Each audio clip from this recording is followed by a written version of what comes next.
Hi guys, welcome back to my channel. Today's video is going to be on digital cameras. I'm essentially going to talk about 3 digital cameras that I do have and use. I was going to include the one that I'm recording with, which is the Sony ZV-1F, but I'm actually going to make a totally separate video discussing the pros and cons of this camera. So in this video I just wanted to go over the digital cameras that I use more so for picture taking rather than recording, because I don't use my Sony to take that many pictures. So yeah, I just wanted to start off by saying hey, welcome, and we're gonna get started with the first digital camera, which is this TikTok shop camera. So this TikTok shop camera, I got this over the summer. I'm looking down because I have notes, you guys. I got this TikTok camera over the summer, and I think I paid around $30 something. It was around $34, I think, on TikTok. It is the megapixels, 48 megapixels, 16 powerful zoom camera. When it was funny, a funny story when I ordered this camera is it came with a SD card with some random family on it. I don't know who the family was. I don't know how the TikTok shop got that SD card, but this is the camera, you guys. So I got this camera specifically for that grainy look, that cheap, really grainy 2000s look, and the camera it does essentially that. It has the recording on it. The recording isn't that long when you choose to record. It says it can record for up to an hour, but the battery dies faster when recording. Also too, it has a lot of decent settings on here. This camera has no back camera like the other version, which I think is a little bit more expensive, that you can also get on TikTok shop. This one only comes with the front camera. It does have a standard battery life, but also too, a lot of people complain about battery lives on cameras, but I think that's because they kind of leave the camera on. Same with the Sony that I'm filming on. I've never had an issue with battery life, because as soon as I'm done filming, I turn the camera off. I don't leave it on and get a bunch of footage that I have to edit out. I turn it off right away. So same with this one probably has not the best battery life, but I've never had it die on me. Even when I've taken a lot of pictures, I just take pictures and I turn it off.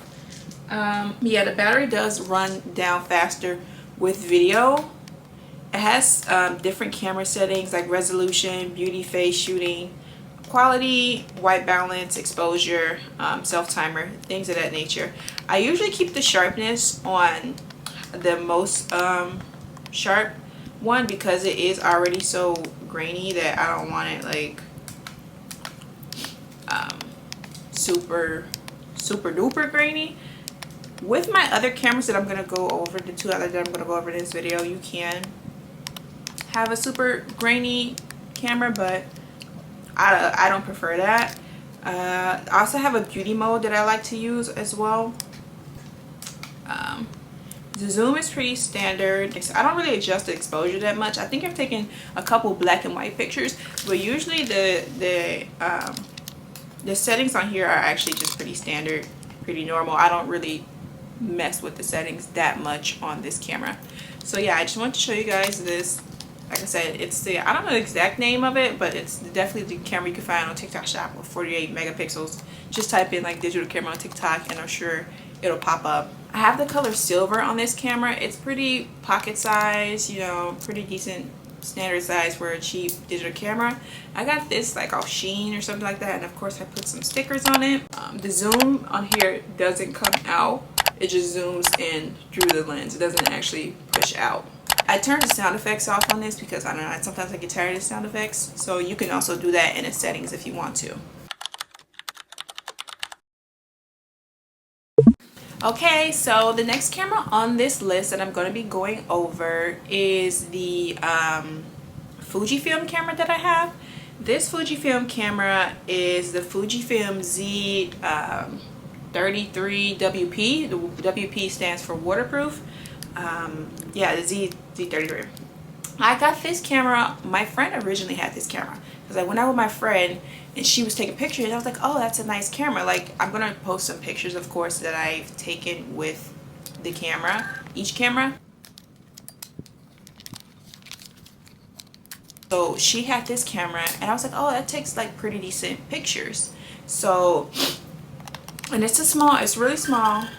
I have the color black. Now with this Fuji film, it has like a more warm features on it, so I really liked it. When I hung out with her, of course I wanted to buy it, and so I wanted to buy it off eBay. But guys, I have like this love-hate relationship with eBay. Like, eBay can be cool, but sometimes eBay just really irritates me. Like I've ordered some stuff off eBay before, and it's like it's not come. And then the first time I actually ordered this camera, I ordered a green version of it. When the seller sent it, he sent it and it didn't even work. It didn't turn on at all. The battery didn't work. I ended up buying a whole new battery and charger, and it still didn't work. So I had my friend send it back because we used her eBay account to buy it. Then months later, I was kind of like, oh, okay, I still want the camera. Granted, this camera was going for around like $70-ish. So I think I paid like over 80 for like taxes and shipping and stuff like that. But yeah, so it was a pretty decent camera for the price. It has standard settings on here. It has a nice zoom, of course. It has sound effects. You can turn the sound effects off if you want to. You can turn the display off so it's nothing on the screen when you take pictures. It has various different shooting modes as well. One of the shooting modes that I liked on here is the two shooting modes. So like it'll take two pictures, one with flash and one without flash at the same time. So I really like that because you have different options. Yeah, so I ended up buying this camera on eBay months after I bought the other one, and it didn't work. And so then I texted my friend. I was like, like I bought the camera, right? And she was like, OMG, I was gonna get you that for your birthday. And she showed me messages where she was texting the seller, the guy who had this camera. And I was like, LOL, I already bought it. But yeah, so yeah, it has a nice settings. I keep mine around standard 10 mn for image quality. It has face detection, which is nice too. I remember using that. But yeah, I really like Fuji for that warm look that it gives. It has, of course, it has flash and things like that.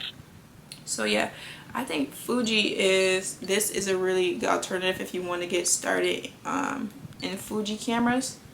But yeah, and you can just, of course, change the date and name and things like that. But yeah, Fuji is a great alternative. And I just got this like adjustable band thing that I got off Amazon. These adjustable lanyards are really good if you're going to be like doing like, I don't know, like parasailing or something. Like you want to go parasailing with your camera and you want it to slip, you get it like a band. It's kind of like a Wii band or something like that. But yeah, I would definitely recommend this camera. This is like I said, this is around $85 I paid for this. I can't remember what year it came out in, but it's a pretty decent standard camera. I'll show you some pictures that were taken with it. Some of the pictures my friend does also edit after the fact, but it does still take pretty good pictures. Last but surely not least, my favorite, my baby, my prized possession, you guys. I love this camera. This is my Nikon Coolpix S6500, and it's in the color red. So the story is, I bought this camera off Amazon for around the price you can find out. I'll post the link in the description for all these, but the price that you can find on Amazon for these cameras is around $200 to around $250, depending on the color you get and the model, and I guess of course the seller. But the person I bought this from, it goes for around $200 to $250. Now, when I bought this camera, not even this one specifically, I bought the red S6300. I bought the red S6300 back in like April of last year, and it was a really nice camera. It has the same settings mostly across the Nikon Coolpix. Okay, I had a little intermission, but I'm back now.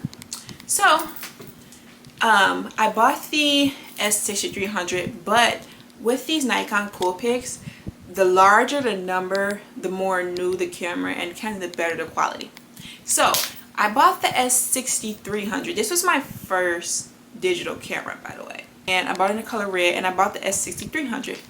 But when I bought the S6300 back in April, I took it to the beach. It got sand in it, and like it broke. And when they sent me the camera, they sent me a lot of stuff. Like they sent me a bag and ports and batteries and SD cards. So that was really cool of them. And so me, I'm like, oh, I'm just take it out and try to dump the sand out a little bit and fix it, right?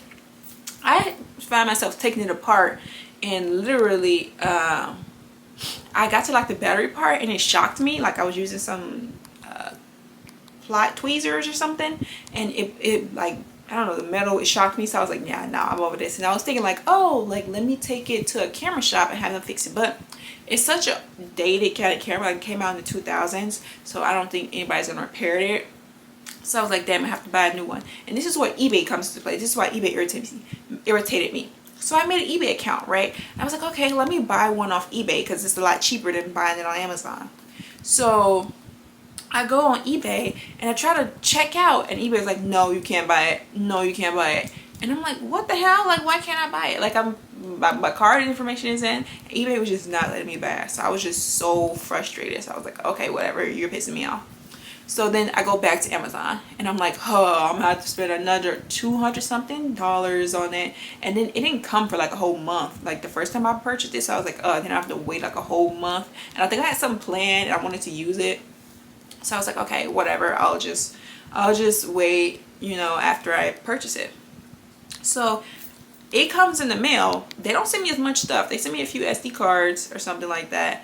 But when they sent it, I was looking at it and I was like, this looks a little different. Like, why doesn't it just look like the other one? So instead of sending me the S6300 like I purchased, they sent me the S6500. I'm like, hey, Glutch, thanks. Like, that's the better version. The zoom on here is way better. It's a bigger screen. I thought I was getting another S6300.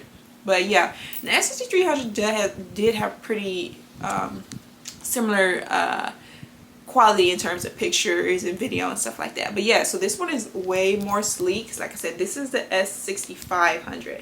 So this is way more sleek and clean. I didn't put any stickers on this one like I put on my old one.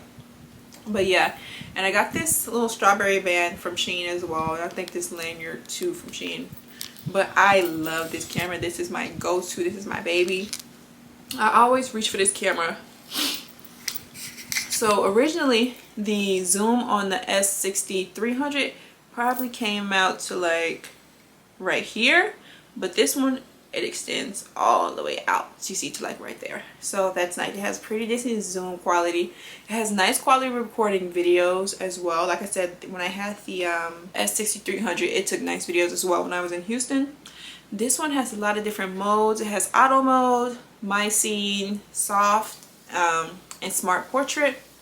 But I like to keep it on auto mode or my scene, where I'll automatically pick a scene. But also too, what I really like to use is soft. I've taken a lot of pictures with the soft filter as well, or sitting as well. Yeah, so I usually like to toggle between those three. Portrait mode is also good, and it does come in with built-in flash, which is cool. I really like that. It's different. Like, it shows good video quality and stuff like that. Oops. And you can change the video settings as well. You can turn the sound off. You can turn, you know, date off unless you want the date at the bottom of the cameras, things like that. Yeah, it just has a really nice settings that I enjoy using. But this to me is the more pricier version of a camera that you could use. Like I said, you don't have to spend a whole lot of money on a digital camera if you know the right settings, and also too if you use editing software. Like if something in the background you don't want, or you want an image sharper, you can use, like, I think Canva or Photoshop and things like that to fix up images. That's what my friend uses. So yeah, and I think this is kind of like a upgraded version of the Kodak 45 F45, I think FZ45. A lot of people have been buying that camera, the 45 and the 55. I know the 45 doesn't come with like a rechargeable battery. It takes like AA. The 55 you can charge, but the 45 and the 55 seem like pretty good budget friendly options. They go for around $100 and like $80 to $100. You can get them at Walmart. That also is a camera I would probably look into. Granted, I don't want to like stock up on a bunch of digital cameras. But yeah, I think that's a good alternative to this. It takes nice quality pictures, but I think if you really want to spend the money and have a nice quality digital camera that will last you, I would probably go with a Nikon Coolpix. Nikon is like a reputable brand, and you can get the 6300 like I have, or you can get the 6500, or you can get a even higher number. I know it's one Nikon that like flips up, so you could take pictures with that. That was like the 9,000 something, but or 6,900. I don't exactly remember, but yeah. So I really like these Nikon Coolpix, and it's sleek and it could fit in your purse. Like I said, it's not too bulky or anything like that. And the battery life on here has a 30-minute like video life. So yeah, these are the 3 digital cameras that I have, you guys, and I just want to show them. Like I said, I'm going to make a separate video on this Sony that I'm using to record, talk about the pros and cons since I've had it for about like 3 months now. Stay tuned. But yeah, I just want to show you, give you guys some options for digital cameras if you want to buy them. Like I said, the Kodak, I don't have the Kodak 45, but I've seen a lot of people who like it and enjoy it, and it is a more budget friendly option. But if you want to like kind of step your game up, I would say this is like if the Kodak 45, 55 had like a glow up, then it would be with this. So yeah, that's it, you guys. I just wanted to make this video to show you guys the digital cameras I have and the settings that I use, and some examples of me filming with them. And yeah, so thank you guys so much for watching. I know this was probably a shorter video because I want to make sure the edit is seamless, but stay tuned for the next video on this Sony camera. Bye.